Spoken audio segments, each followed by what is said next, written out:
very serious matter to us, and we're very concerned about it. And I think a lot of people here will tell you the same thing. What was on the agenda was last week's agenda. I wasn't in Friday, I was out of state.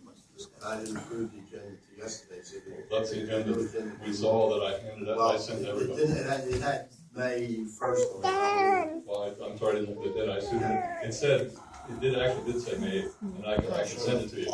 That's fine. Okay, but I have Yvette Warren here who will do the summary. If that's all right with everybody. All right, thank you.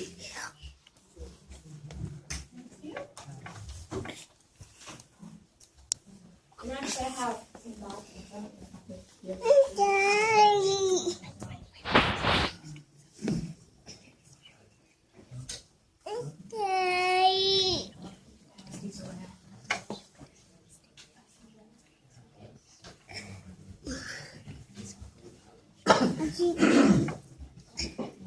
I basically just want to say that, and I think you all know this, the residents of West Norriton vehemently oppose the Westover Sporting Complex. And we want to really urge the township to vote against its development. You know, just for clarity, I want everyone to be clear that we actually do support sporting events for children, for the community. I'm a mother myself, have a son who plays soccer and football and basketball. So we support venues for children. But the venue that's being proposed in our neighborhood is just too massive. And we don't think it should be approved. It's going to bring traffic congestion, increased crime, significant loss of property value, destruction of the natural habitats for wildlife, light glare, excess noise, and a change in the overall image and appearance of our community. But not only does that proposed complex bring with it this laundry list of potential environmental threats, it also breaches 2 covenants and violates a few West Norriton ordinances. So more specifically, we assert that the proposed complex should not be approved because first, it violates section 2A1 of the deed restrictions executed by VRJ Associates dated July 3rd, 1991. And if you look in that packet that I just circulated, if you take a look at page 7 of Exhibit 1, you'll see that deed restriction. The Westover Greens were built. When the Westover Greens were built, the owners of the golf course covenanted and promised to maintain it as open space. And open space land has been defined in Pennsylvania since 1966 as any land in common ownership of at least 10 acres in area, in which site coverage by structures, roads, and paved areas does not exceed 3%. If you take a look at Exhibit 2 in that packet, you'll see PA Act 515, which sets out the definition of open space land. The proposal for the sporting complex clearly shows that more than 3% of the 96 acres will be covered by structures, roads, and paved areas. It has 1,801 parking spaces, and that massive parking space alone rivals the amount of parking at the Valley Forge Casino and Resort. Valley Forge Casino and Resort has 2,300 parking spaces. This is intended to have 1,801.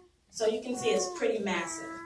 And then when you count the other structures, such as the clubhouse, the restaurant, the 2 picnic pavilions, the internal roads that are created by 4 entrances into the complex, the 10 tennis courts, the 5 basketball courts, the 8-lane track around the football field, in addition to the skate park, you can see that that has to exceed 3%.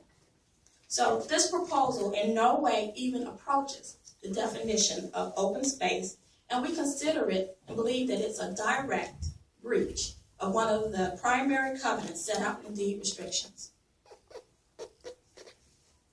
We would request that the township enforce the restrictions as you are named in section 5A of that deed restriction as one of the parties who is able to enforce those deed restrictions. We would ask that you do so.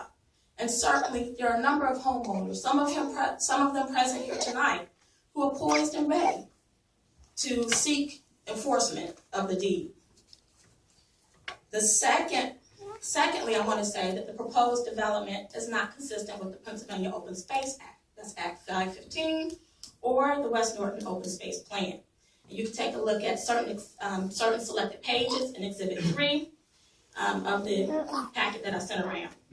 Act 515 allows the county to provide a 30% tax break to certain property owners in return for their promise not to develop or subdivide their land. We presume that the golf course owners have not provided the required 10-year notice to be released from that open space covenant. And if they have provided notice, we presume that that notice period has not run. So we would request that the township assess liquidated damages against the owners for their breach of the open space covenant if the proposal is approved. And that liquidated damages should be in the amount of 5 years rollback in taxes and 5% interest compounded annually. If you take a look at Section 6 of Exhibit 2, you'll see where these liquidated damages are spelled out for you. But not only does this proposal violate these covenants, the deed restrictions and the open space covenant, it also violates a few West Norton ordinances. More specifically, it violates sections 504, subpart 4H, and 507, subpart 3F of the West Norton Township ordinances. We do acknowledge that recently revised plans include some plantings along the front of Schuylkill Avenue and 2 additional plantings where the skate park is and by the parking area near the batting cages. We recognize that. There are some buffering plantings that are included there. But those are woefully inadequate and fail to incorporate sufficient amount of buffering plants along all of the residential areas, especially those Brandon Road and the other areas. We want to make sure that there are sufficient enough plantings to safeguard the residential character of those adjacent properties.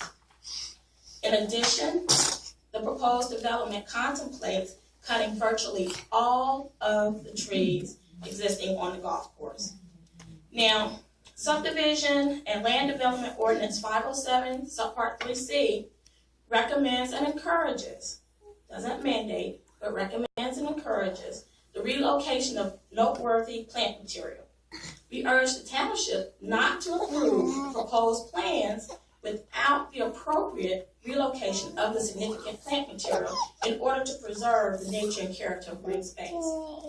We would also ask that the township consider enacting an ordinance that's similar to ordinance number 576 in Lower Providence Township. There's an ordinance in Lower Providence Township that protects heritage trees. And if you take a look at Exhibit 5 in the packet, you'll see that ordinance provided there for you.